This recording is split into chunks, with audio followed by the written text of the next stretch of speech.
Bonjour à tous. Bon, je vous avais promis la semaine dernière une vidéo spéciale gazon. La voilà. Donc j'avais fait une petite introduction préalable la semaine dernière. On a depuis l'ouverture bossé sur le gazon avec Team Green qui est à Farin, qui est local, tout ça. Je vous fais pas tout l'argumentaire. Et puis ils font des super produits parce que sinon on les retiendrait pas. Faut pas déconner. J'avais envie de faire une vidéo conjointe avec Émilie que voici, qui est pas très vidéo. Alors on va voir si elle veut parler ou pas. Tu veux te présenter ou pas? Bonjour Émilie, je représente la société Team Green. Donc on est basé sur Farin, on est une entreprise locale, familiale. On travaille avec énormément de golf, de terrains sportifs haut niveau et on a décidé de partir en collaboration avec les Sarres caladoises parce qu'ils étaient à la recherche de produits de qualité. Et c'est très bien. En fait, elle ment quand elle dit qu'elle n'est pas à l'aise. Vous avez vu, c'est génial. Bon, l'intro que j'avais fait la semaine dernière, c'était le marché du gazon en évolution constante. Qu'est-ce qu'on a comme certitude sur la manière d'appréhender l'espace pelouse, on va dire, parce que je parle de gazon, mais on pourrait généraliser ça à d'autres semences.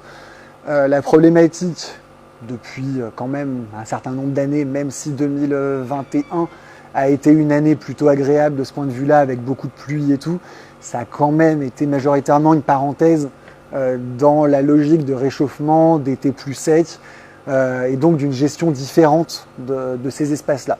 J'ai longuement parlé de la partie plantation la semaine dernière, pour ceux que ça intéresse, vous vous y reportez, ça doit être 5-6 posts en dessous, vous verrez, faites comme vous pouvez. Ça, ce sera l'objet d'une annonce, on va peut-être les archiver un peu mieux que ça, incessamment sous peu. Bref, sur la partie gazon, le problème il est encore plus important. Un arbre ou un arbuste que vous avez planté depuis 3 à 4 ans, globalement il va moins souffrir des sécheresses, même si dans des cas exceptionnels comme cet été, il y a de la casse, donc il faut quand même rester vigilant. Un gazon, globalement, c'est pas plus il est vieux, mieux il est joli, c'est même presque l'inverse. Oui, il va s'ancrer, oui, il va être plus tolérant, oui, il va mieux se régénérer, mais globalement, il a quand même besoin de vous et il est très consommateur en eau. La tendance, c'est quand même pas de faire des trucs très consommateurs en eau. On vous coupe l'eau à partir du mois d'août cette année, alors bon, plus ou moins respecté, on n'est pas très discipliné, on est en France. Est-ce qu'on va réavoir ça? J'en sais rien, je suis personne pour vous le dire. Le fait est qu'il faut quand même composer avec. Moi, j'ai des clients qui me disent je m'en fous, j'arrose, bon, ok, très bien. Et puis le jour où on nous coupera carrément l'eau, il ne faudra pas dire qu'on n'était pas au courant. Donc moi, je m'inscris vraiment dans cette démarche-là, avec Émilie aussi. Des gazons, on va dire standards, parce que chez Team Green, ils font du gazon pour des golfs, elle l'a très bien dit, mais aussi des gazons, on va dire premier prix, parce que le tout, c'est de concilier le budget et la gestion. On a des gazons rustiques, les gazons sport et jeu, qui sont des gazons qui sont très bien. Le rustique, plutôt moins résistant au sec, le sport et jeu un peu plus. Principalement parce qu'il y a de la fétuque dedans, hein. C'est basiquement ça. Je ne vais pas vous faire toute une analogie sur toutes les semences et tout, c'est pas très intéressant. Pareil, ceux que ça intéresse, comme je le dis à chaque fois, vous venez me voir, vous m'envoyez un message et on discute une demi-heure, il n'y a pas de souci.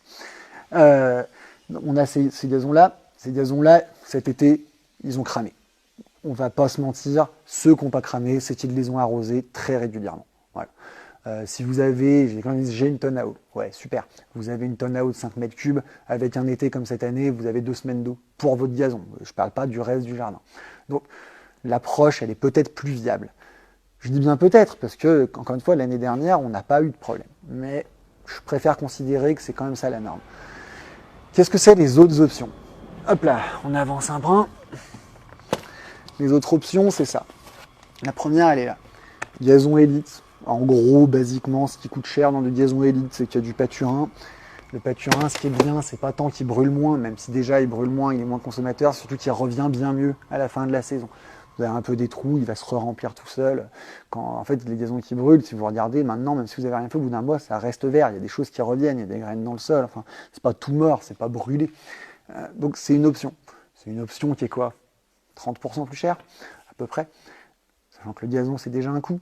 Je ne dis pas qu'il ne faut pas le faire, mais en tout état de cause, si vous êtes dans un truc où vous voulez vraiment un gazon nickel, moi je vous conseillerais ça. Vous allez au final revenir moins cher que de le refaire tous les ans, consommer moins d'eau, etc. Après, oui, 30% de plus sur des budgets conséquents. C'est la première optique.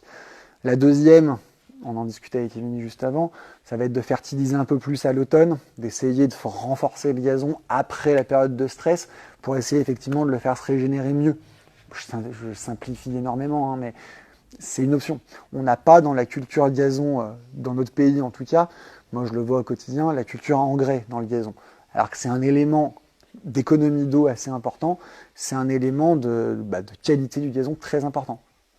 C'est un coût tout sauf négligeable. Ça coûte pratiquement, si vous voulez vraiment le fertiliser à la bonne dose et tout, ça vous rajoutez quasiment le prix du gazon, quoi. Ça vous double le coût. Par contre, vous obtenez un résultat. Quand je parlais de philosophie, c'est presque de la philosophie. Est-ce qu'on veut un résultat ou est-ce qu'on veut un coût ou est-ce qu'on veut autre chose? L'autre chose, j'y viens, pour le coup, c'est le contre-pied. C'est de dire, bah non, finalement, moi, mettre, j'en sais rien, 300 euros pour faire 200 mètres carrés de gazon, même avec un bon résultat, ça ne m'intéresse pas. Qu'est-ce que je peux faire d'autre? Moi, à titre perso, hein, je vais parler de moi, je suis très égocentrique, je vais tenter un truc avec du trèfle. Ah, le trèfle, mon Dieu, quand j'en parle, tout le monde me dit quoi? On se bagarre pour l'arracher dans le gazon et vous voulez nous faire semer ça. Alors le trèfle, qu'est-ce qu'il a comme avantage? Plus résistant au sec, c'est une évidence. Il se régénère mieux aussi. C'est aussi une évidence. Hein. Si vous regardez vos gazons brûlés, les premiers trucs qui reviennent, c'est du trèfle. Qu'est-ce qu'il a de moins bien? Il résiste beaucoup moins bien au piétinement. Donc bon, c'est un peu. Puis esthétiquement, c'est quand même pas la même chose. Par contre, en termes de coût, je vous ai parlé de plus 30, de x2. Là, divisez tout par 4. C'est beaucoup moins cher. Voilà. Je ne dis pas qu'il n'y a que ces options-là. Je suis ouvert à d'autres options. Au contraire, même, ça m'intéresse. Le sujet, il est passionnant. Je n'ai pas la réponse. Je n'ai pas cette prétention-là. J'ouvre un débat là-dessus. Qu'est-ce qu'on va faire de nos jardins et de nos pelouses dans 2, 3, 5, 10, 15, 20, 30 ans? Je ne sais pas. J'aborde pas les trucs un peu tropicaux, d'Icondra, choses comme ça, qui vont tendre à geler. Il y a d'autres semences encore plus chères, encore plus résistantes que le pâturin. Pareil, si c'est vraiment, vous êtes intéressé par ça, on peut s'orienter là-dessus, mais voilà. Mais j'ouvre un débat, vraiment. N'hésitez pas à commenter, n'hésitez pas à me demander.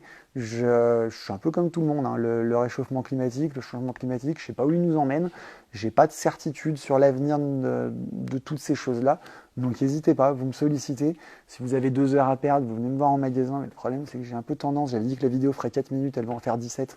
Donc c'est un peu le risque quand même. Mais voilà. N'hésitez surtout pas. C'est un de mes sujets en ce moment où je passe du temps.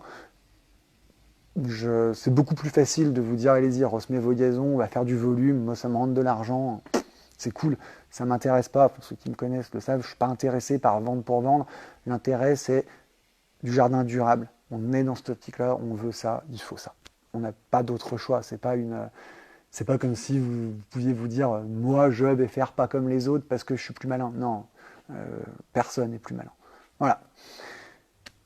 C'est un peu pessimiste comme vidéo. Je vous ferai un truc un peu plus joli avec plein d'arbres et tout la semaine prochaine. Je vous souhaite une bonne journée.